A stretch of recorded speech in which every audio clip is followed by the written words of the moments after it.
It's Cardinals time.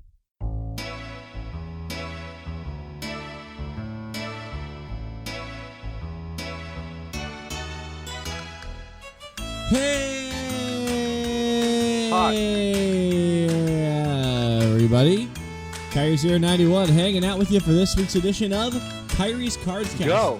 Not just, shut up, not just this week, but this year edition of Kairi's Cards Cast. I don't think we're doing one next week. I don't know. We'll see what happens. But being joined today, cross country, by the intrepid Brian Lutz. How you doing, Mr. Lutz? Yo.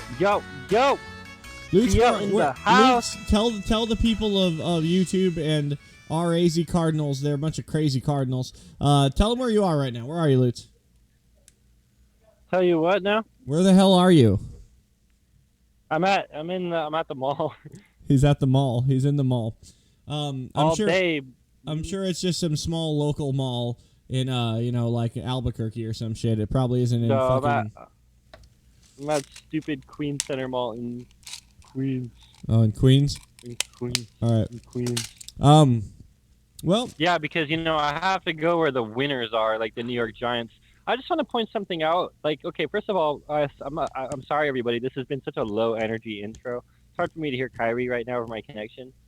But, like, I went on a road trip. I want to just point out that I passed through the following cities: Chicago, Denver. Okay, and when I moved to San Francisco, in 2009, the Giants won 3 World Series while I lived there. And then I just moved to New York, and now the New York Giants are in the playoffs because of me. Well, I'm sure. I moved here like before the season started, Wait, So, isn't Bear a Giants fan? Yeah, Bear's a Giants fan. We're excited, dude. We went to see them play the Bengals at MetLife this year. It was so lame. Dude, for being such a big market, I just want to call any Giants fans who are listening to this right now, y'all show out so poor. Considering that your team is like playoff close. bound, we sell out every seat in the house, and our fucking team didn't make the goddamn playoffs. But I'm just saying. Yeah. Let's get down that's to right. brass tacks. It wasn't sold out or anything. Let's get down to brass tacks here, guys. Go. Let's start by looking back at last week, and then we'll kind of look back at the season as a whole. We got a lot of other cool shit to get to. We're going to take a look to the off season, a little glimpse into what we're expecting out of 2017. And then at the end, me and Lutz are both going to go through the wild card round and give you the Lutz locks on who is definitely for sure guaranteed going to win. And then we will we'll tell you who's going to win the Super Bowl after we're done telling you who's going to win the first round. So I guess without further ado, let's take a look back at the did you say Kansas City? Yeah, I said it's a guarantee, folks. Oh, I thought you said You have our seal of honor. I thought you said it'll be Kansas City, and I'm like, okay, all right. Dude, why do you spoil the ending? All right. You'll have to stick around to see if I actually do pick Kansas City. Spoiler, I don't. All right, let's start by looking back at that game against. You know what? My notes I wrote. I had my little notepad that I write down all the shit I want to talk about, and I wrote talk about last week versus STL. All right, the St. Louis Los Angeles Rams, without their amazing head coach Jeff Fisher, they kind of got their asses kicked in week 17. It was pretty damn cool. Yeah.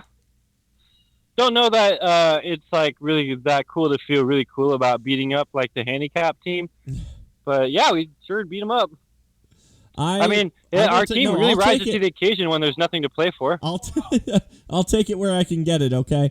I enjoyed the game. I enjoyed watching us win. We played well in pretty much all 3 phases. We had a really solid game.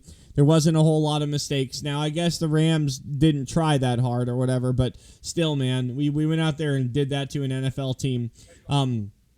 It was a fun game to watch. Let me pull up the box score. Lutz, tell him something while I get the box score up. Yeah, but to be fair, they're running a middle school offense, so. Says who? Well, that would be Bod Turley. Who? I mean, the third. The third, dude. Todd Gurley the third. Todd Gurley. Oh, you mean the only running back in the NFC West that possibly has the Hall of Fame in his future? That Todd Gurley? Possibly. I mean, he's not a lock like David Johnson, but it's possible. Yeah, for those of you who don't Maybe get that even Frank reference, Gore, who too. haven't been listening to the show all season, I was on a podcast before the season started with some dudes we were talking about the NFC West, and it was me and 5 other dudes. Some dude. And yeah. it was unanimous amongst Some those dudes, 5 bro. that Todd Gurley was the only running back in the division that even had an outside chance at ever being considered for the Hall of Fame, and that every other running back in the Yeah. division was just like, maybe there was someone who was okay. And I'm just like, did you guys not see David Johnson? Did nobody watch football in 2015? Didn't they already display some of David Johnson's signed gear at Yeah. Canton? Yes. David Yeah, they Johnson, did. his cleats That's from right. his first He's already 2 been games. in the Hall of Fame, actually. So, Yeah. Usually when rookies have their stuff being presented in the Hall of Fame, they're usually going to end up being career candidates for induction. So. Well, yeah, and obviously it's super early, and we all know that, but we'll see how it goes, I guess. Yeah, but it's not like this season really. I mean, what did this season do to your expectations with that kid? Oh, sky high! I'm so thrilled about David Johnson. But let's talk. We already basically said all there is to say about the Rams game. We kicked the crap out of them. Everybody played well. It was a solid game. Justin Bethel stepped the frick up. It was cool to see him do that. He played some solid defense. Had a pick 6. And Justin Bethel played well last game too against Seattle. So I don't know, Lutz. Do you feel like Justin Bethel has sort of redeemed himself for being known as a guy that can't play cornerback? No, not at all. Oh. You're asking me that question feeding into, like, should he keep playing cornerback starting for the Cardinals? No. Should we leverage what you just said into maybe trading him at a higher value for, like, something else? Yeah. We're not trading. I love Justin Bethel, I dude. love Justin Bethel, too. He's so good at special teams. He's so good. Yeah, but look at Harlan Miller, how he was stepping up. Look at Marcus Cooper is looking good. And even Brandon Williams. I'd much rather, like, throw my hat into the ring of Brandon Williams than, like, Justin Bethel right now. I No guess. offense, Justin, I love you, dude. But I guess, like, man. Well, he's a listener. He's in on this. Justin, I want you to know I don't agree with Lutz. I think you did just dandy. And if you wanted to start opposite Patrick Peterson during the preseason, that'd be fine with me. I got 3 words for you. Failure in progress. That brings up an interesting point. I gotta say, Bruce Arians is like snarky, call the players out attitude. Oh, David Johnson did okay, but he could have done better. That shit is cute when we are winning, but when we're losing, I don't like it. Yeah. When you're doing like, hey, I'm going to be hard on them because I'm trying to get them to maximize themselves, like, that's cool. But when it's like the dude's honestly, like, everybody's in disarray. It's like the Michael Floyd thing. It's like scapegoating, pretty much. Well, but yeah. I didn't like that attitude when we're losing.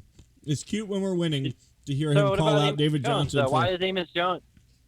How is our special teams on a failure in progress? How is Amos Jones on a failure in progress? Why is he not calling out the coaches, dude? And see, okay, Lutz, no, I want you to respond. I want you to respond to our listener, Bruce Arians. Coach Bruce Arians listens every week. I know he does. Hi, Coach. And Coach Bruce Arians said recently that the problem on special teams, and we're moved past Seattle. We're looking back on 2016 now. We're done with, the Los Angeles game. We're looking at 2016 now. Bruce Arians said the problem on special teams was a snap, hold, punt, and a kick. Coaches don't do any of those things. What's your response to that, Lutz? Coaches know when their players cannot and can do those things.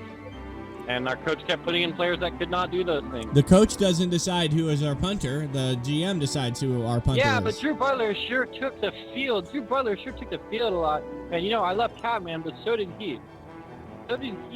And whoever else fucking buffoonery, so did he. Like, I'm just saying, it's just strange that all of these guys keep going out there. And it's not like our special teams has ever been much to really, like, get excited about to begin with. And that's an interesting point. That's an obvious liability. Yeah, that's an interesting point, because it's not to say that our special teams. Okay, we've had success since Bruce has been here. It's not an off year. Yeah, this is what our special teams are. This is what they do under Amos Jones, and dude, it's not. Do you and not remember like the NFC Championship game last year? Like our special teams. Do you remember how comical this was, bro? Like, it was bad. Fuck? It was bad. And like, and so it's just like, now that the chickens they come home to roost, now that our offense isn't just lighting up like fucking franchise records, now our special teams is like come out in the wash. That's all that's happening. And so I don't understand why you can say Justin Bethel, our special teamer, who we're moving into cornerback because we did not properly address that role, and he's trying to step up outside of his pay grade to accommodate that for us, is the reason that we're struggling. And it isn't our coach, who's never put together a good fucking special team yet for us. Okay, Justin but Bethel hang sure on put though. together You keep saying the coach doesn't put together a good special teams unit. Amos Jones doesn't get to decide what players we sign. I mean, he obviously has some influence over it. He can go to Steve Keim or Bruce Arians and say, "Hey, this punter is terrible. I don't want to see him on my special teams anymore." But it's up to Steve Keim. Might just say, "Tough titties, man. That's your punter. Make it work." Some of that. Some of the Cardinals culture is pretty top heavy. I will admit to that, where they really let the coach completely fill out his organization and have complete like carte blanche in terms of like the play calling and the players and shit that he wants to play. So Steve Keim, like, I mean, Bruce Arians, I know, is very involved in like who comes in. I mean, he's, you know, like Steve's got his job to do. I'm just saying, like, you do have a good point there that like I don't know.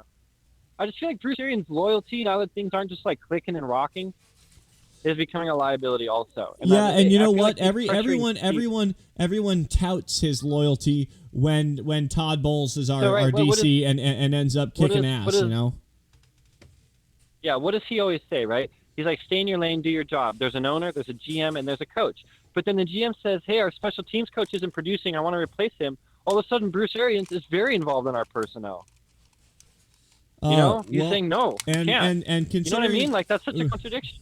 It was a while ago, Lutz. Refresh my memory. What was the kid that we lost to keep Drew Butler on the roster earlier in the season? Marquise Christian? Yeah, the one that the Rams scooped up out of definance off the waivers just to fuck with us. Yeah, Marquise Christian, a safety, a fifth-round safety that Adrian Wilson spent like his whole tenure as a scouting and like grooming and interfacing with, and made him like all into the Cardinals organization. Then the moment we bring him in, we cut him to go help the Rams beat us, which they did do. So yeah, I'm glad we kicked their ass when it didn't matter at all. But when like the season was on the line, when you know what I mean? Yeah. We lost that game at home. And them. You know what? So the tragedy is that we're correct me if I'm wrong. We're three game-winning field goals that were missed away from being 10 something and 10 and something. 10 and 6 is what I guess we'd be right now. Probably almost certainly in the playoffs. If we kick it at the end of New England, we kick it out. I think the Rams game was that one a field goal too? I don't remember. And then of course the Seahawks tie. So you take all three of those off the board and turn those into wins, and we're sitting at 10 and 6. 3 field goals, and I don't just mean like, oh, those were 3 close games. I mean, those were games when we had the game winner lined up, one of which was a 24-yard field goal that Catanzaro shanked. Now, I don't know whose fault that is. I don't know if it's a pressure. I don't know if the snap and the hold was bad. I don't know. But I don't understand why it is that we're keeping Drew Butler, because Catanzaro says, oh, I'm only comfortable with him as a holder. And then he still can't kick it.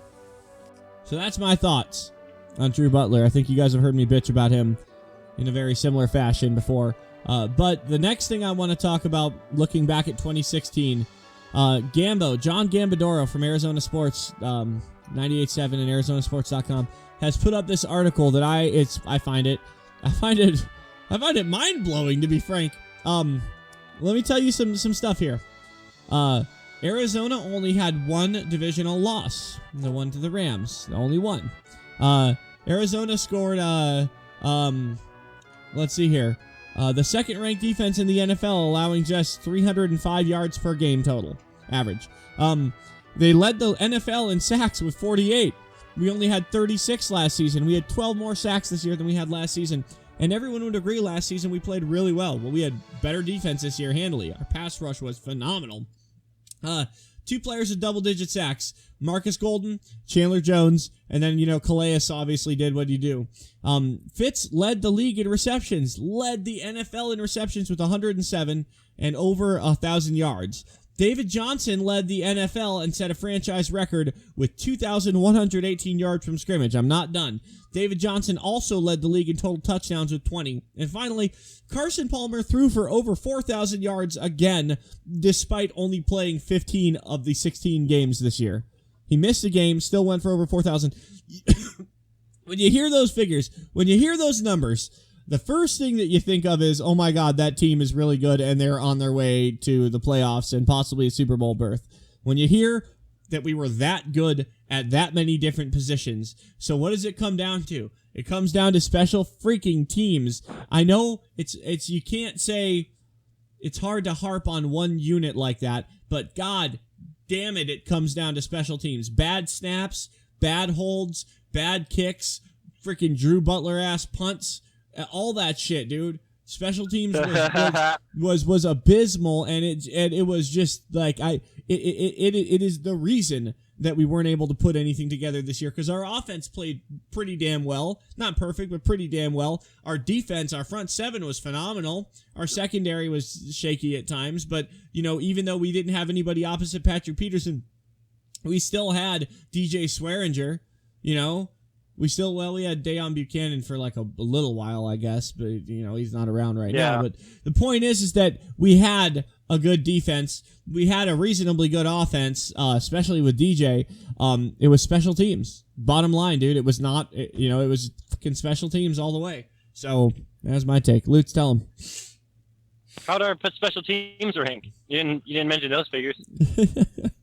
No. Anyway, so but this is cool though, because it's almost smacks of like Peyton Manning's neck injury. So like, who do we draft? Is Andrew Luck available? No. At spot number 13? Can you check on that? That's the trouble, isn't it? Yeah. So what are we gonna do? What's our draft? What's our? I mean, okay, let's go available. Blah blah blah. What position should we target in the draft? Bruce Arians has already said that we're getting our next quarterback in the offseason. He said that that's on the list of things to do, because Palmer's now he didn't. To Carson. No, he didn't. He didn't. Well, he didn't say how though. He didn't say how we're getting it. We may not draft one. Can we just not free agency another quarterback again, please? Okay, all right, but let me hang on. Let me hit you with the flip side of that. The last time we scooped up a free agent quarterback, he took us to the NFC Championship, Carson Palmer. The time before that, he took us to a Super Bowl. It's not like we haven't had success with these retreads. Yeah. So. God damn it. I mean, yeah, they're doing it. You know, not the Patriots, but the Broncos. That's the one. What about these? Okay, cool. So we're gonna draft the quarterback in spot number 13. He's gonna blow. Yeah, well, he probably will. I couldn't tell you who's coming out this year that's worth picking up. I couldn't tell you.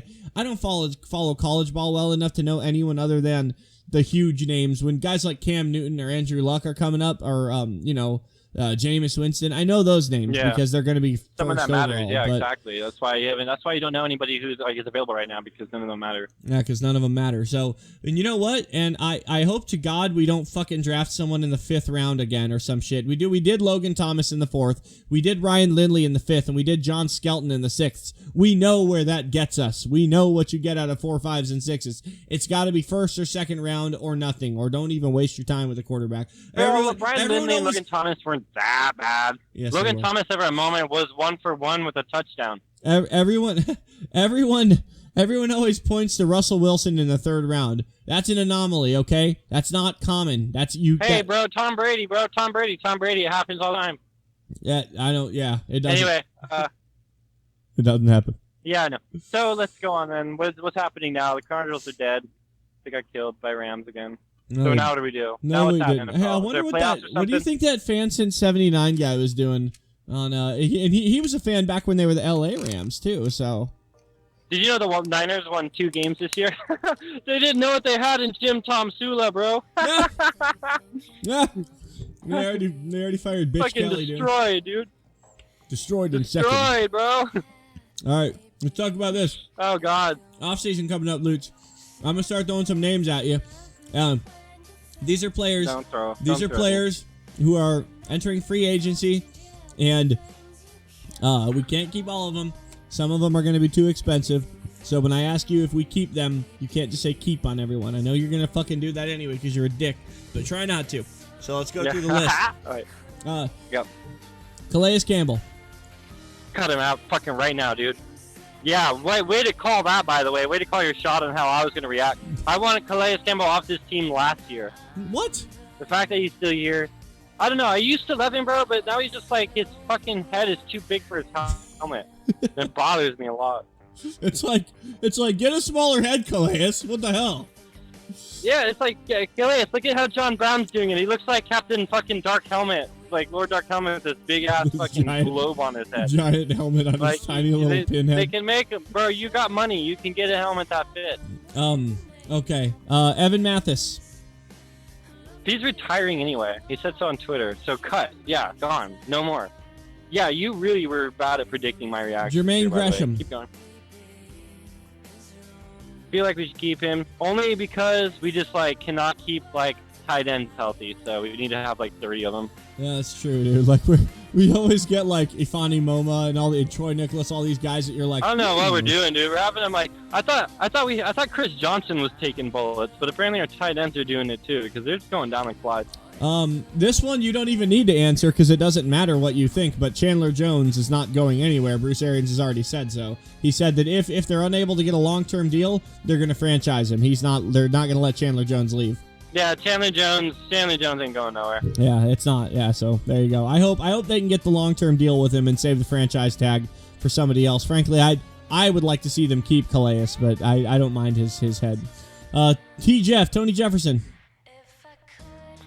We're not going to be able to keep him. I mean, I want to. He's like my favorite Cardinal pretty much, but he's just too valuable, and we just have too many other guys at that position to justify giving him a contract. Yeah, do you remember? He's going to be a starter. Do you remember when Carlos Dansby left to go to Cleveland, I think, when he left here, and I was hoping we would keep Dansby, but then when I saw the money that Cleveland was throwing at him, I described that as stupid money. That's what I was like, man, that is ridiculous, stupid money to give Carlos Dansby, and Carlos Dansby would be ridiculous and stupid if he had said no. So of course, right? That's so what's going to happen. There's teams like the Browns that fuck the market up. There's teams like the Texans that fuck the market up. You know, like. So there's teams that really need a strong safety. There's some stupid. I'm not saying the Jaguars need it, you know, but there's teams that are gonna like overpay to get that position locked down because they just got the cap room.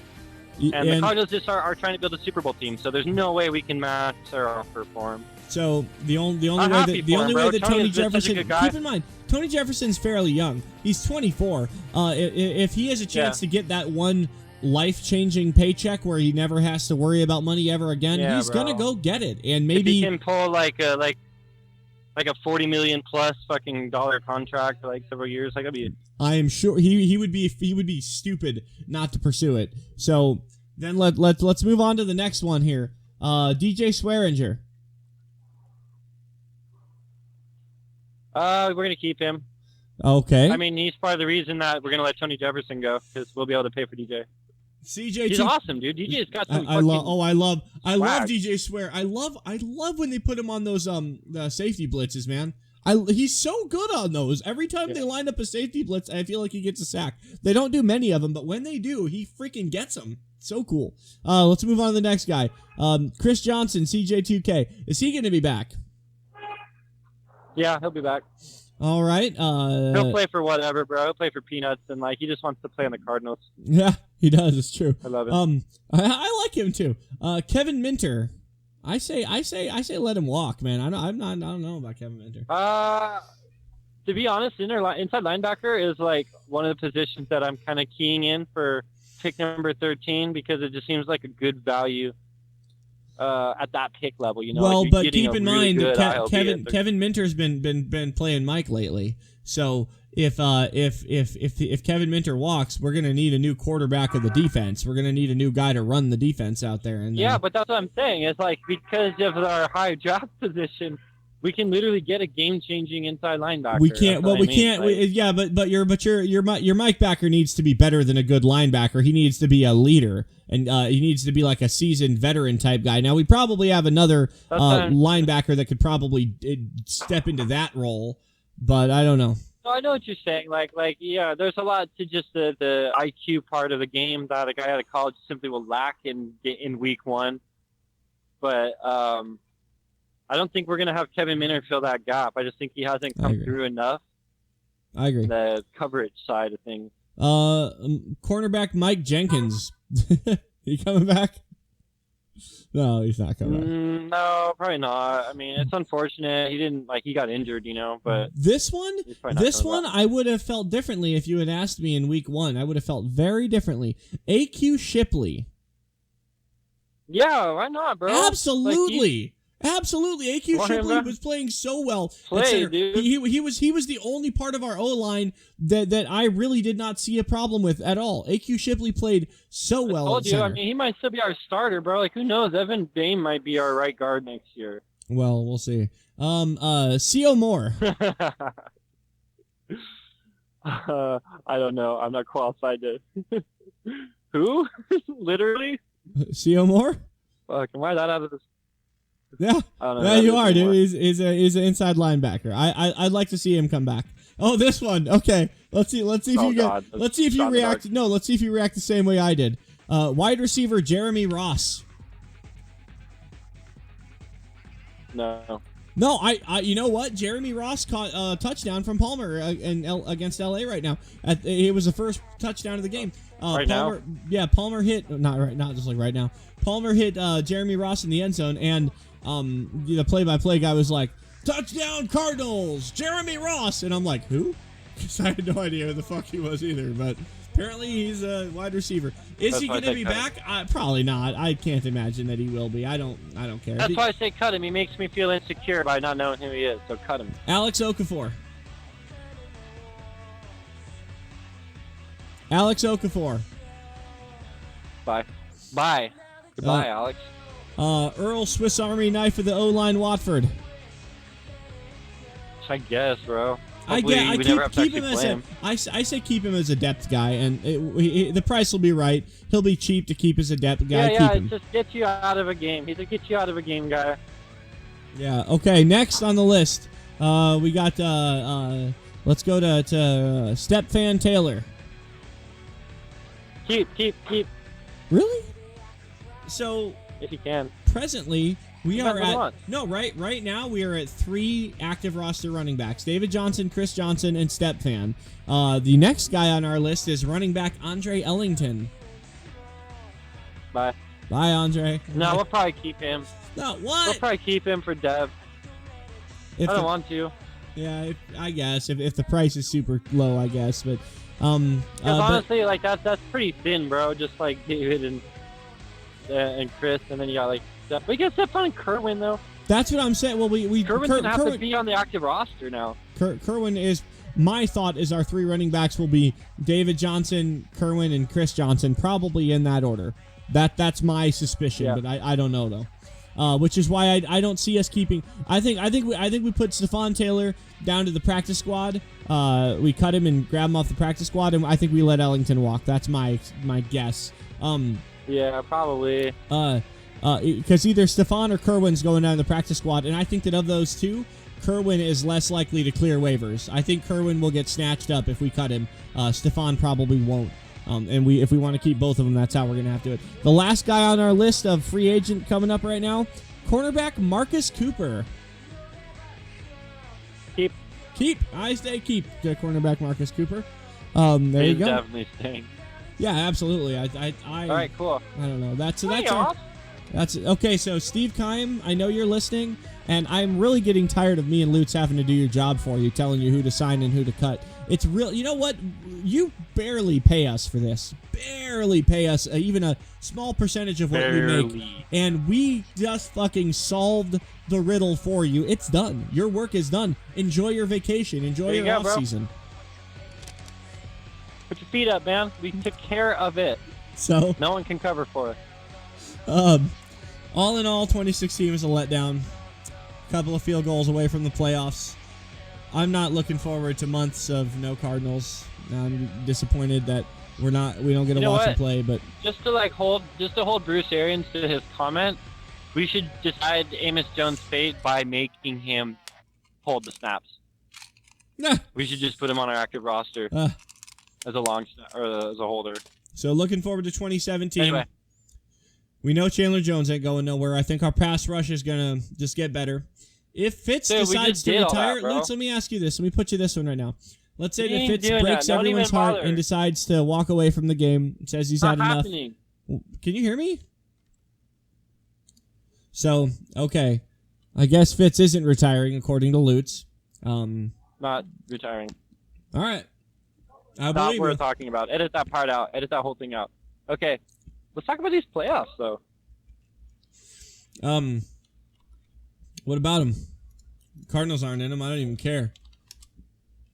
I All right, care. cool. I can't pretend like I don't. I heard it was sort of mind-blowing that let me grab the let me get the actual official schedule in front of me so that I make sure I get the days and stuff correct here. But I heard that they're gonna have Big Brock sling the rock. That's yeah, starting. I could have told you that. I know everything. So Oakland He's on gonna Saturday win. afternoon. No, he's not. Oakland Raiders with Matt McGloin are going to take on Brock Osweiler and the Texans in Houston. Lutz, who's going to win this game? So silly. This is so stupid, bro. I hate this so much. This has to be the worst game of the whole season right here. The like pitiful Raiders having just an awesome fucking year, losing the quarterback right as they get into playoffs, and then having to face the literal worst franchise. And I know that I'm aware that there's the Cleveland Browns, but the Houston Texans are the actual worst franchise secretly in the NFL because they're not even entertaining like the Browns are to laugh at. They're just fucking mediocrity at its finest. So like they're not supposed to win, but I have a feeling that they will, dude. Just because it's like McGroin, dude. Dude, the Texans have a way of doing that shit, man. Do you remember when they played the Bengals with fucking T.J. Yates at quarterback and they never beat forget, him? bro. Never forget that. Yater's I got the Yate. Texans. I got the Texans. I'll go with the Texans too, but not because of Brock Osweiler. I love you, Brock. I do. I know you're a listener too. Not. I love not you. a factor in this. But Brock, you're not going to be the reason that your team wins. I'm sorry, dude. I hope we can still have win in beers spite later. of you, though. Yeah.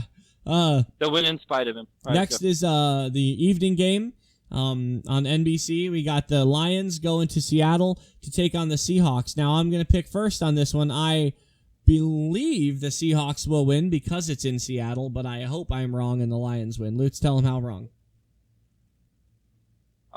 You're wrong because I just don't want to live in that world where that happened. So I'm going to go ahead and say that the Lions are going to win this glorious first playoff victory of theirs in what? Is it ever? Probably. Is it ever? Probably, I think 1991. Feels like ever. I want to say 1991. I'm going to go ahead and... Yeah, I'm going to go ahead and say that. Nobody listening was alive if they had ever won a playoff game when it happened. Yeah. So, like, yeah, I'm going to go ahead and pick them Lions, dude. They got the quarterback. They got the season. Russell Wilson's a fucking goober and a corny-ass punk. All right, let's go to our next, our first Sunday game. Our first Sunday game. This one's easy. Matt Moore and the Dolphins going to Pittsburgh to take on the Steelers. I got the Steelers on this, dude. Just on a long shot, got the Steelers. Hey, pick the Steelers, goddammit. All right.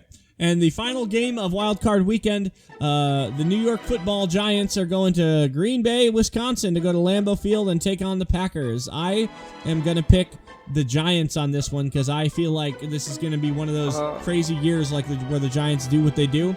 And I feel like Green Bay has not played this year up to their potential. So I guess they could flip a switch and remember what they're made of. They had a couple of good games the last few weeks, but I feel like New York is going to do what they do and get hot at the right time and ride this wave right now. Lutz, tell them. That's what is happening. Okay. I couldn't have said it better myself. So here's something funny about Wild Card Weekend. I'm going to tell you the AFC quarterbacks that are starting and then the NFC quarterbacks. In the AFC, you've got Matt McGloin, Matt Moore, Brock Osweiler, and Ben Roethlisberger, who's pretty good. In the NFC, you've got fucking Matt Stafford, Eli Manning, Aaron Rodgers, and Russell Wilson. The conferences are a little bit lopsided, in my opinion, because the NFC has four, guys who might be MVPs, and, Rodgers has been. And then the freaking AFC's got three nobodies and Ben Roethlisberger. So, there it is. That's it. Lutz, the last thing we're going to pick today before we wrap it up and call it a season, you are going to tell everyone what your Super Bowl matchup is, what two teams are going to go, and then tell us which of those two will win. It's going to be a Chiefs-Cowboys matchup, and your Chiefs are taking home the Lombardi. Oh my goodness! Should I ask you the question? Should I ask you the question again so you can answer it honestly, or what? The Chiefs and the Cowboys, dude. Are you being serious right now? No. Who's stopping the Cowboys? You don't think the Cowboys are going to make it to the Super Bowl? The Falcons. You think that's a okay? Well, I don't see the Giants in the second round. When can the Giants play them in the second round? I think they can, depending on what else happens. See what happens. I think it'll be Falcons Patriots, and I think that the Patriots will win it, like they do. But I'd love to see the Falcons win it too. But I unfortunately believe the Patriots probably will. If it's not Falcons Patriots, it'll be Patriots Giants, and we all know when that happens, the Giants win. Yep. That'd be amazing, dude. A Patriots-Giants Super Bowl would be the most epic possible matchup, actually. Yeah. So anyways, guys. It's one of those things where it's like, it's the opposite of the normal, like, Lakers-Celtics thing, where you're like, oh, this again? Cool, I'm going to watch something else. No, this one's like, fuck yeah, dude. Yeah, you're like, yeah, right, this cool. again. But you know what, though? Tom Coughlin was the guy that could always beat Bill Belichick. We'll see what happens, dude. It'll be weird to see the Giants go up against them without Coughlin. So, anyways, Lutz, I heard there was a rumor that just broke on Twitter that Bruce Arians is going to talk to have interview. I can't get through this joke. I want to make a joke about Jeff Fisher coming to work for the Cardinals, and I can't get through it. I'm having trouble with it. Okay. Yeah, I couldn't put it together, but okay. the pieces were there. Let's wrap this up, bro. All right. I gotta go. Thank you guys so much for joining us. Nobody's listening anymore. People have left. No, they're still here. This is the best part when the Kerrang song starts playing. Thank you guys so much for joining us for this season. It was a lot of fun. Thank you to all the people who came on. Red Ghost Magic Man and who came as Bears, I think, was here, and then Danny Glover was here a couple of times. When are you gonna think? When are you gonna think? Brian Lutz showed up for 1 or 2 episodes this year, which was nice of him to take time out of his busy fucking hobo train riding day to come talk to me about football. So thank you guys so much. It's been a disappointing season. We'll probably drop back in on you come draft time or maybe free agency or something, or sometime before preseason kicks off. You'll hear from us again. So thank you so much. That's right. It was a lot of fun, and we love you guys, and goodbye. All right. Go Cardinals.